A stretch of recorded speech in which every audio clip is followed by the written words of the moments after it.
আর একটা দোয়া শেখায় দেই, ইনশাআল্লাহ এই দোয়া করলে রিজিক তো বাড়বেই ইনশাআল্লাহ, আপনার যত ঋণ আছে ইনশাআল্লাহ আল্লাহ পাক শোধ করে দিবেন। বিশ্বাস করলেন না? এই দোয়া শিখাই দিচ্ছি, এজন্য আমাকে হাদিয়া দেওয়া দরকার, স্পেশালি আমাকে এখন হাদিয়া দেওয়া দরকার। একটা গুরুত্বপূর্ণ দোয়া শিখাই দিচ্ছি। আলী রাদিয়াল্লাহু আনহু বলেছেন, কোনো ব্যক্তির যদি পাহাড়ের সমানও ঋণ থাকে, এই দোয়া যদি আমল করে আল্লাহ পাক ওই ঋণও শোধ করে দিবেন ইনশাআল্লাহ। ঋণ কেমন জানেন? ওই যে এখন মানুষ ঋণ নিচ্ছে 1 কোটি টাকা ব্যাংক থেকে, 2 কোটি টাকা ব্যাংক থেকে, হ্যাঁ, কত বছর, 10 বছরের জন্য, 20 বছরের জন্য বাড়ি করছে, তাই না? তার ধারণা এমন যে সে মারা গেলে তার ঋণটা কেউ না কেউ শোধ করে দিবেই দিবে, তাই তো? আর আল্লাহর রসুল কি বলছেন দেখেন, একজন মারা গেছেন, নবী সাল্লাল্লাহু আলাইহি ওয়াসাল্লামের সময়ে একজন মারা গেছেন। তো নবী করিম সাল্লাল্লাহু আলাইহি ওয়াসাল্লাম বলছেন, এই ব্যক্তির কি কোনো ঋণ আছে? একজন সাহাবী বলেন, হ্যাঁ ইয়া রাসূলুল্লাহ, তো ঋণ আছে। নবীজি বললেন, তোমরা ওর জানাজা পড়ো, আমাকে ডেকো না। তোমরা ওর জানাজা পড়ে নাও, আমি জানাজা পড়তে চাচ্ছি না। আমি এখন কেমন করে আপনাকে বুঝাবো ঋণ কত ভয়ঙ্কর জিনিস। আপনি যে ব্যাংক থেকে 3-4 কোটি টাকার লোন নিয়ে রাখছেন, লাখ লাখ টাকা লোন নিয়ে বসে আছেন, দিব্যি সুখে বসে আছেন, এমন চিন্তায় যে আপনার মৌত হবে না। আর নবী সাল্লাল্লাহু আলাইহি ওয়াসাল্লাম সময়ে একজন মারা যাচ্ছেন, তিনি বলছেন তোমরা জানাজা পড়ে নাও, আমি জানাজা পড়তে চাচ্ছি না। মানে ঋণগ্রস্ত ব্যক্তি জানাজাও তিনি পড়তেন না। তারপরে একজন এসে বললেন, ইয়া রাসূলুল্লাহ, আমি তার ঋণ শোধ করে দিব, তার যা ঋণ আছে আমি শোধ করে দিব। তখন নবী এসে জানাজা পড়লেন সাল্লাল্লাহু আলাইহি ওয়াসাল্লাম। তা আপনার এই কোটি কোটি টাকা ঋণ শোধ করার লোক তো রেডি আছে নাকি? আছে না? সমস্যা নেই, আপনার জানাজা পড়া হবে। কারণ হুজুরকে আপনি 5,000 টাকা দিবেন, হুজুর জানাজা পড়াই দিবে, কোনো সমস্যা নেই। তারপরে আপনার মিলাদও হবে, আপনার একটা বড়সড় দোয়াও হবে ইনশাআল্লাহ। কিন্তু আল্লাহ পাক বলেছেন যে শহীদ, আল্লাহর পথে যুদ্ধ করে শহীদ হয়েছে, এই ব্যক্তির আত্মাও ঝুলে থাকে যতক্ষণ পর্যন্ত না তার ঋণটা শোধ করা হয়। এবার বলেন আমি কি বুঝাবো আপনাকে? আর কিছু বলতে হবে? তো এখন সেই দোয়া শিখাচ্ছি আপনাদেরকে, যে দোয়া শিখলে আপনারা ঋণ থেকে বাঁচবেন ইনশাআল্লাহ। কত দিবেন বলেন? আচ্ছা, হ্যাঁ, এই তো শুকরিয়া। দোয়া করবেন যেন আল্লাহ পাকের দিনটাকে আল্লাহর জমিনে প্রতিষ্ঠা করতে পারে। আমার সাথে বলেন, দোয়াটা হচ্ছে আল্লাহুম্মা ইকফিনি বিহালালিকা আন হারামিকা ওয়া আগনিনি বিফদলিকা আম্মান সিওয়াকা। এই দোয়াটা ছোট না, এটা মুখস্থ করবেন, সেজদায় পড়বেন, নামাজের সেজদায় পড়বেন, আত্তাহিয়াতু দরুদ শেষ তারপরে পড়বেন, নামাজ শেষে হাত তুলে করবেন, যখন তখন শেষ রাতটা করবেন। ইনশাআল্লাহ দেখবেন আপনার ঋণ বলতে কিছু থাকবে না ইনশাআল্লাহ। যদি থাকেও, বড় কোনো ঋণ থাকেও, আল্লাহ পাক অন্য কোনো মাধ্যমে এটা শোধ করার ব্যবস্থা করে দিবেন ইনশাআল্লাহ। ইনশাআল্লাহ। যে দারিদ্রতা দূর করতে চান, সচ্ছলতা চান, কয়েকটা কাজ করেন। এই যে বললাম, 1 নাম্বার সূরাতুল ওয়াকিয়া তেলাওয়াত করেন, 5 ওয়াক্ত নামাজ জামাতে পড়েন, ডেইলি কিছু সময়ের জন্য কোরআন তেলাওয়াত করেন, আর আল্লাহর কাছে রিজিক চান, জিকির বেশি বাড়ায় দেন। পারবেন না ইনশাআল্লাহ?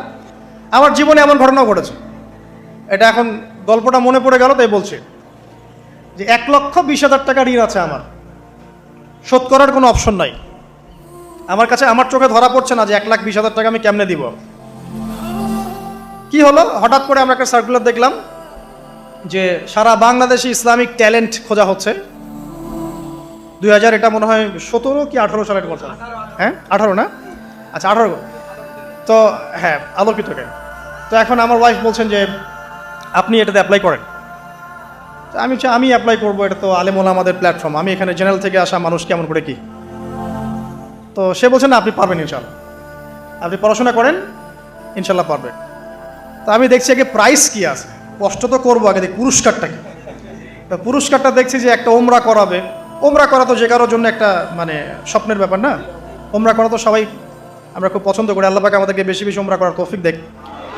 আর লেখা আছে যে ফার্স্ট প্রাইজ 3 লাখ টাকা, second prize 2 lakh, third prize হচ্ছে 1 লাখ টাকা। তো ছিল, আচ্ছা ঠিক আছে। তখন আমি একটা জবও করি, আমি কিন্তু চাকরিও করেছি এক সময়।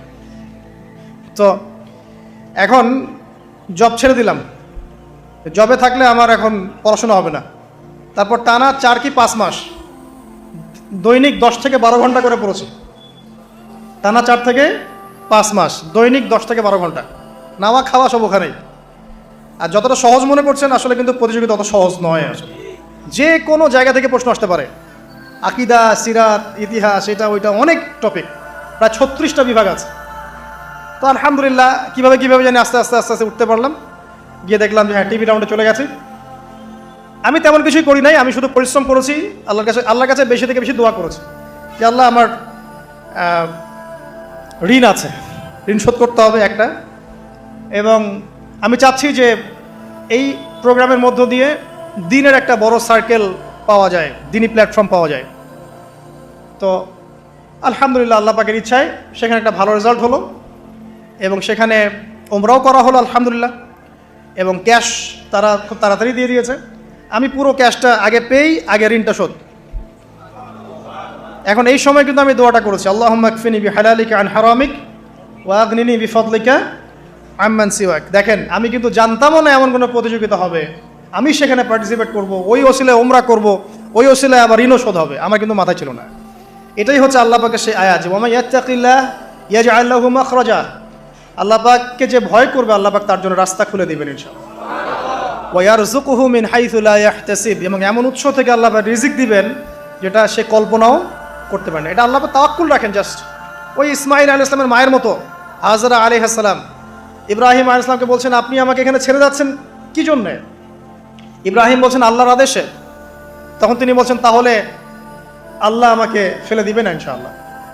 সেই মায়ের গর্ভ থেকে ইসমাইলের মতো সন্তানের জন্ম হলো, যেই সন্তানকে বাবা বলছে যে আমি তোমাকে জবাই করছি, স্বপ্নে দেখেছি, ফানজুর মাযা তারা, তোমার রায় কি? সে বলছে ইয়া আবাতি ফাআল মা তুমার, আপনাকে যে আদেশ করা হয়েছে আপনি সেটাই করেন। সাতাজিদুনি ইনশাআল্লাহু মিনাস সাবিরিন, ইনশাআল্লাহ আপনি আমাকে ধৈর্যশীল পাবেন। দেখেন কোন মায়ের গর্ভ থেকে কোন সন্তান। তাকে কি বাবা মানুষ করেছিলেন? না, তাকে তার মা মানুষ করেছেন। তো ওই রকম তাওয়াক্কুলকারিনী হাজরা আলাইহিস সালামের মতো মা যদি ঘরে ঘরে থাকে, বোন আর স্ত্রী ঘরে ঘরে থাকে, তখন ইসমাইলি প্রজন্ম আসবে ইনশাআল্লাহ। আর আমাদের মতো এই যে এখন দেখছেন না কি হচ্ছে, মারামারি, কাপড় খোলা, কাপড় ছোট, ব্লাউজ সারাসারি, কি চলছে মাশাআল্লাহ। মানে কি যে চলছে ভাই জগতে এখন, বলতেও গা গিনগিন করে, ভাবতেও গা গিনগিন করে। কিছু কিছু নসিহত করব, এটাতেও মন থেকে একটা বাধা চলে আসে যে আসলে কি করব, কি বলবো। মানে একটা বিষয় থাকে না যে পরিস্থিতি এমন খারাপ যে কথা বলার ভাষ্য থাকে না এমন একটা, যে আপনি হতবাক হয়ে গেছেন, বাকরুদ্ধ, যা কি বলবেন। এখন এই বাকরুদ্ধ হওয়ার সময় চলতেছে, বাকরুদ্ধ হওয়ার সময়, মানে বলার আর কি নাই, কিছু নাই, কি বলবেন।